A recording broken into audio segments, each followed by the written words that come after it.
ধনদৌলতের দেবতা কুবেরের মতো লাফিং বুদ্ধকেও অনেকে সাফল্যের প্রতীক বলে মনে করে। এই জন্য অনেকেই বাড়িতে বা কর্মস্থলে লাফিং বুদ্ধের মূর্তি রেখে থাকেন।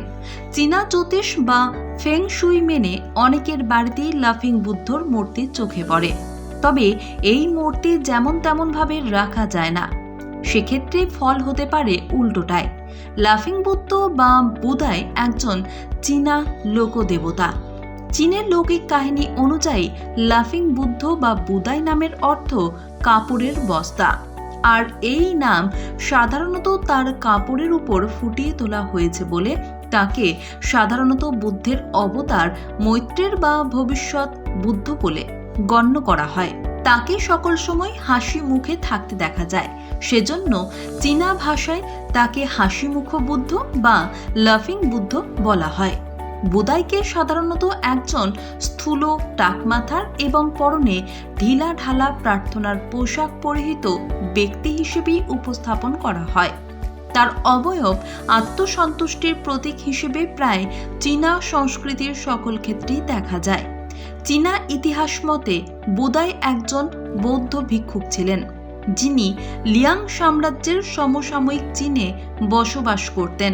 তিনি চিচিয়াংয়ের স্থানীয় বাসিন্দা ছিলেন এবং তার বৌদ্ধ নাম কিয়ে ইচি ছিল। তিনি একজন সৎ এবং স্নেহশীল প্রকৃতির লোক ছিলেন, যা পরবর্তীকালে প্রচলিত ধারণায় পরিণত হয়। সেই মতে লাফিং বুদ্ধ মূর্তি বাড়িতে রাখলে বাস্তুর উন্নতি হয়। তবে এই মূর্তি শুধুমাত্র বাড়িতে রাখলেই নয়, মেনে চলা হয় কিছু নিয়ম, যা ভুল হলে ফল হতে পারে বিপরীত। তাই বাড়িতে বা কর্মক্ষেত্রে লাফিং বুদ্ধ রাখার সঠিক নিয়মগুলি অবশ্যই জেনে রাখা উচিত। ভ্রান্ত ধারণা অনুযায়ী মাটির তৈরি লাফিং বুদ্ধর মূর্তি কেনা শুভ, তবে এই ধারণা একেবারেই ভুল। ফেংশুই মতে পিতলের তৈরি মূর্তি কিনলেও একই ফল পাওয়া সম্ভব। কর্মস্থলে লাফিং বুদ্ধের মূর্তি রাখার সময় নজর রাখতে হবে যেন মূর্তির উচ্চতা চোখের দৃষ্টির উপরে না যায়। বাড়িতে লাফিং বুদ্ধর মূর্তি রাখলে বাড়ির সদর দরজার দিকে মুখ করে রাখাই ভালো। লাফিং বুদ্ধর মূর্তি কখনো নিজে কিনে বাড়িতে বা কর্মস্থলে রাখা উচিত নয়, সেক্ষেত্রে সুফল পাওয়া যায় না। বরং উপহারে পাওয়া মূর্তি বাড়িতে সমৃদ্ধি বয়ে আনে। লাফিং বুদ্ধর মূর্তি সবসময় ঘরের উত্তর দিকে মুখ করে রাখা উচিত। এতে পরিবারের সদস্যদের মধ্যে ভাব ভালোবাসা আরো নিবিড় হয়।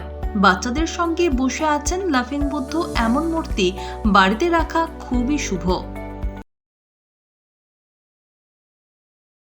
ধনদৌলতের দেবতা কুবেরের মতো লাফিং বুদ্ধকেও অনেকে সাফল্যের প্রতীক বলে মনে করে। এই জন্য অনেকেই বাড়িতে বা কর্মস্থলে লাফিং বুদ্ধের মূর্তি রেখে থাকেন।